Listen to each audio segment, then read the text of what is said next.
सरकार नौनिहालों को पढ़ाने में हर साल करोड़ों रुपए की बजट खर्च करती है, तो वहीं दूसरी तरफ आजमगढ़ जिले की दुर्गा शक्ति सेवा ट्रस्ट की संचालिका पूजा सिंह नौनिहालों का सहारा बनकर क से ककरहरा का पाठ पढ़ाने में जुटी है, जिसे देखकर समाज भी एक बार इनकी तारीफ करने से गुरेज नहीं खा रहा। शिक्षा के साथ साथ स्वास्थ्य सेवाएं भी नौनिहालों को उपलब्ध कराई जा रही, जिसे पाकर बच्चे भी अपनी तकदीर को सवार आगे की दिशा और दशा तय करेंगे। हार हो जाती है जब मान लिया जाता है, जीत तब होती है जब ठान लिया जाता है। अभी से पांव के छाले न देखो, अभी यारो सफर की इब्तिदा है। जी हाँ, ये सफर लंबा है, ये सफर सुहाना है, क्योंकि गुर्बत की जिंदगी जी रहे परिवार नौनिहालों को शिक्षा की रोशनी से नहलाना है।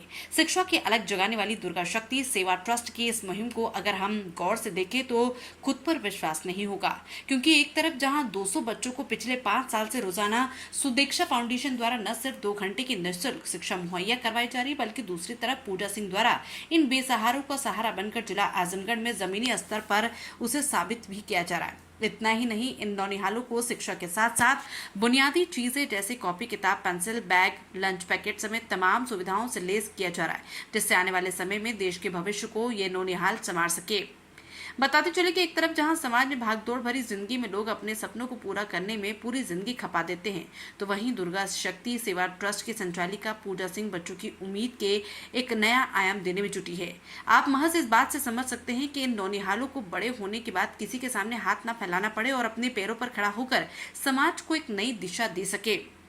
यही नहीं, इस संगठन द्वारा न सिर्फ शिक्षा बल्कि समाज की कुरीतियों को खत्म करने और बड़े बुजुर्गों के साथ महिलाओं की स्वास्थ्य की नब्ज को भी टटोला जाता है, जिसमें जिले की मशहूर गायनी डॉक्टर विपिन यादव इस संगठन से जुड़कर उन महिलाओं और बच्चों को निरोग करने की प्रण के साथ समय समय पर अपना योगदान देती रहती है, जिससे नौनिहालों के साथ साथ महिलाओं की तकदीर भी संवर रही है और आने वाले वक्त में नौनिहालों की संख्या 200 पार भी पहुंच सकती है। तभी तो कहते हैं, पढ़ेगा इंडिया तो बढ़ेगा इंडिया। इस मुहिम में संगठन के अध्यक्ष पूजा सिंह के साथ बच्चों को निरंतर शिक्षा देती चली आ रही।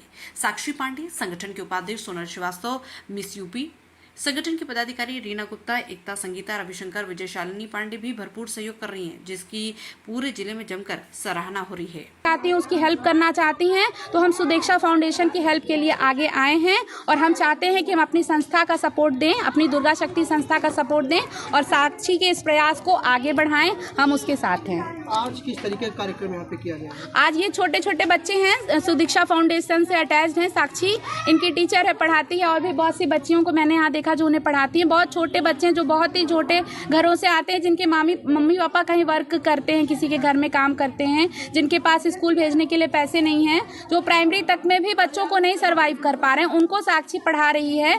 तो मैं इन बच्चों को आज पहली बार आई, मैंने अभी आज स्टार्टिंग किया है। मैं देखना चाहती थी कितने बच्चे हैं, कैसे बच्चे हैं, तो मैंने आज कुछ इनको अपना, बस ये जान लीजिए, हमने मैडम ने और मेरी फ्रेंड्स जो हमारे सदस्य हैं समिति की, उन्होंने इनको अपना इंट्रोडक्शन दिया है। आगे बच्चों को हम लोग ड्रेस प्रोवाइड कराएंगे। अगर बच्चे जिस चीज़ में जाना चाहते हैं, जैसे अगर उनको डांस आता है बहुत अच्छा, तो मैं फोक डांस के तो पक्ष में नहीं हूँ, बट लड़कियों को क्लासिकल डांस सीखना चाहिए। बच्चे हैं, अगर क्रिकेट में रुचि है, जरूरी नहीं कि सब बच्चा पढ़े ही। मैं एकेडमी में एडमिशन कराऊंगी, हम लोग मिलकर उनका एकेडमी में एडमिशन कराएंगे। उनको हर क्षेत्र में बच्चे खेल रहे हैं, फुटबॉल खेल रहे हैं, टेनिस खेल रहे हैं, अगर उस योग्य हैं तो हम उनको वो सुविधा उपलब्ध कराएंगे और वो आगे बढ़े। लड़कियां हैं, गाना अच्छा गाती हैं, उसमें उनको सुविधा उपलब्ध कराएंगे। कोई बच्चा मेहंदी सीखता है बहुत अच्छा, आर्ट किसी का बहुत अच्छा है, तो उसमें हम उनको आगे बढ़ाएंगे और उन साक्षी के सुदीक्षा फाउंडेशन को हम लोग आगे ले जाना चाहते हैं।